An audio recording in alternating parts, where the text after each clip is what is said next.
Welcome to Speed Earning, Institute of Money Management. So we are discussing how to trade easily in any market. We are discussing MCX today. So first principle is maintain the time discipline.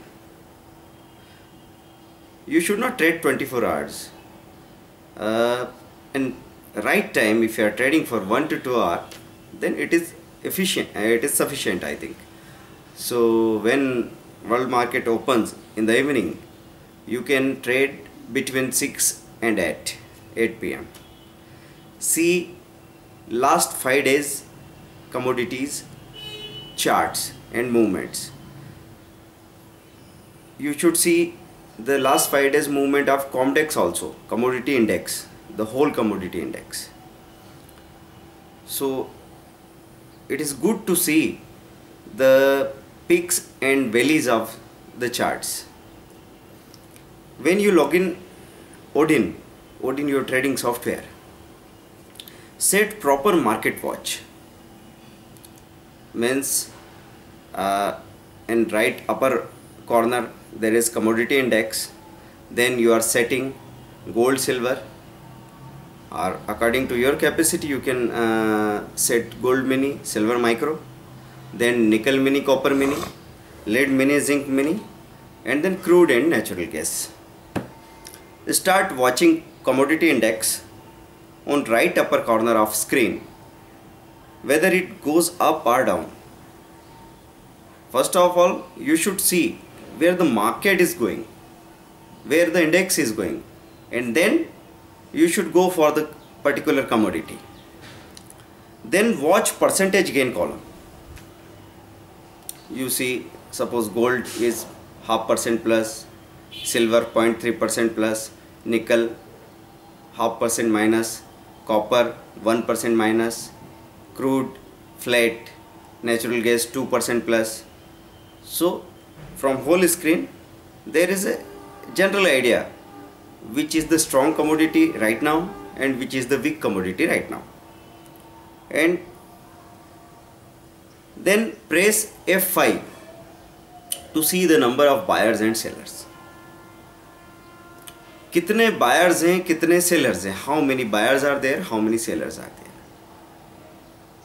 So if any commodity is positive more than 0.5% and if buyers are more, then it may be bought, means that may be buy signal. And vice versa, if some commodity is more than minus 0.5% and sellers are more, then you can sell it. If almost double buyers are there, it may be strong. If more than double sellers are there, it may be weak. Notice the sector strength, whether the bullion is strong or base metal is strong. आप sector की ताकत को देखिए कि अभी Boolean चल रहे हैं, बुलियंस मीन्स गोल्ड, सिल्वर, या बेस मेटल कॉपर या निकल, इनमें से कौन स्ट्रांग है, कौन वीक है. सेक्टर के साथ साथ कमोडिटी के चलने की संभावनाएं, उसके बारे में अंदाज़ा लगाना आपके लिए आसान हो जाता है. It is suggested to watch screen from opening to 11 AM. जब बाज़ार खुलता है तो फर्स्ट हाफ एन आवर में वॉल्यूम नहीं होता है. There is no good volume in first half an our.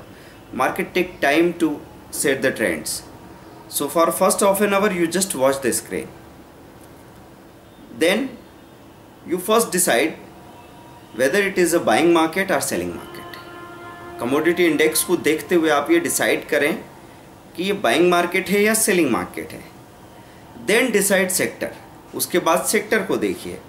Then choose particular commodity. सबसे पहले आपने देखा कि market commodity index 15 point plus है. फिर आपने देखा कि बुलियन सेक्टर चल रहा है. बुलियन में चेक किया आपने गोल्ड ज़्यादा स्ट्रॉन्ग है या सिल्वर ज़्यादा स्ट्रॉन्ग है. जब आपको लगा कि सिल्वर का स्टॉप लॉस छोटा है और अभी कल गोल्ड ज़्यादा चल चुका है 2 दिन से, तो सिल्वर के चलने के चांसेस बढ़ जाते हैं, तो आपने सिल्वर को बाय किया. इस तरीके से पहले आपने मार्केट को देखा, कमोडिटी इंडेक्स को देखा, फिर आपने सेक्टर को देखा, फिर आपने पर्टिकुलर कमोडिटी सिल्वर को चुना. How to check strength of any commodity, किसी भी कमोडिटी की स्ट्रेंथ को कैसे चेक करें, इसकी खास खास पैरामीटर्स। सबसे पहले कॉमडेक्स इज बुलिश और बेरिश, बाजार तेज है या मंदा है। अगर कमोडिटी इंडेक्स बहुत ज़्यादा गिर रहा है तो फिर 80% कमोडिटीज़ के गिरने के चांसेस बढ़ जाएंगे। अगर कमोडिटी इंडेक्स बहुत ज़्यादा बढ़ रहा है, पॉजिटिव है, तो सारी कमोडिटीज़ के बढ़ने के चांसेस बहुत ज़्यादा हो जाएंगे और गिरने के चांसेस बहुत कम हो जाएंगे। फिर CMP, करेंट मार्केट प्राइस, किसी भी कमोडिटी की एवरेज से ऊपर है या नीचे है। एवरेज कहाँ दिखता है आपको स्क्रीन पे? वेटेड एवरेज वाले कॉलम में। जब आप स्क्रीन सेट करते हैं तो स्क्रीन में बाइंग प्राइस, सेलिंग प्राइस और हाई, लो, ओपन, क्लोज, और साथ में आपको दिखता है वेटेड एवरेज प्राइस। तो उस एवरेज के ऊपर है क्या नीचे? एवरेज आपको कैलकुलेट नहीं करना पड़ता, सिर्फ you need to see, you need to watch only. Percentage growth, ये 0.5% से ज़्यादा है या कम है। Percentage growth, if it is more than 0.5%, then buying may be stable. If it is negative more than 0.5%, then selling may be stable, selling टिकेगी, और ज़्यादा गिर सकती है चीज़ें। Then sector and data support, sector और जो डाटा आ रहे हैं उसके हिसाब से सेक्टर पे उसका फ़र्क क्या पड़ रहा है, उसका सपोर्ट हमको देखना है, और ये चीज़ हम तय करते हैं टाइम स्लॉट से। हम लोग मेनली आपको 3 टाइम स्लॉट बताते हैं।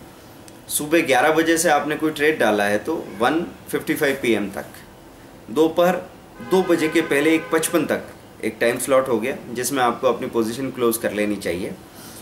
जनरली 2 से 2:30 बजे के बीच में डाटा आ जाते हैं। उन डाटा से एकदम वॉलेटिलिटी आ सकती है, चीज़ें एकदम पलट सकती है, रिवर्सल्स हो सकते हैं बड़े बड़े। तो फिर अगली पोजीशन आप 3:55 पे बनाइए और 5:55 तक वो टाइम स्लॉट काम करेगा, 3:55 से 5:55 PM। और फिर हम बात करते हैं 6:55 से 8:55 तक, ये तीसरा टाइम स्लॉट है जो बहुत इंपॉर्टेंट है। सबसे ज़्यादा मूवमेंट इसी टाइम स्लॉट में होने के चांसेस है। There are 2 trading styles. अब हम लोग ट्रेडिंग स्टाइल की बात कर रहे हैं। अलग अलग तरह के ट्रेडर्स होते हैं, अलग अलग तरह की ट्रेडिंग स्टाइल होती है। एक स्टाइल है aggressive. Aggressive, you are placing the trade at current price when commodity going up और डाउन,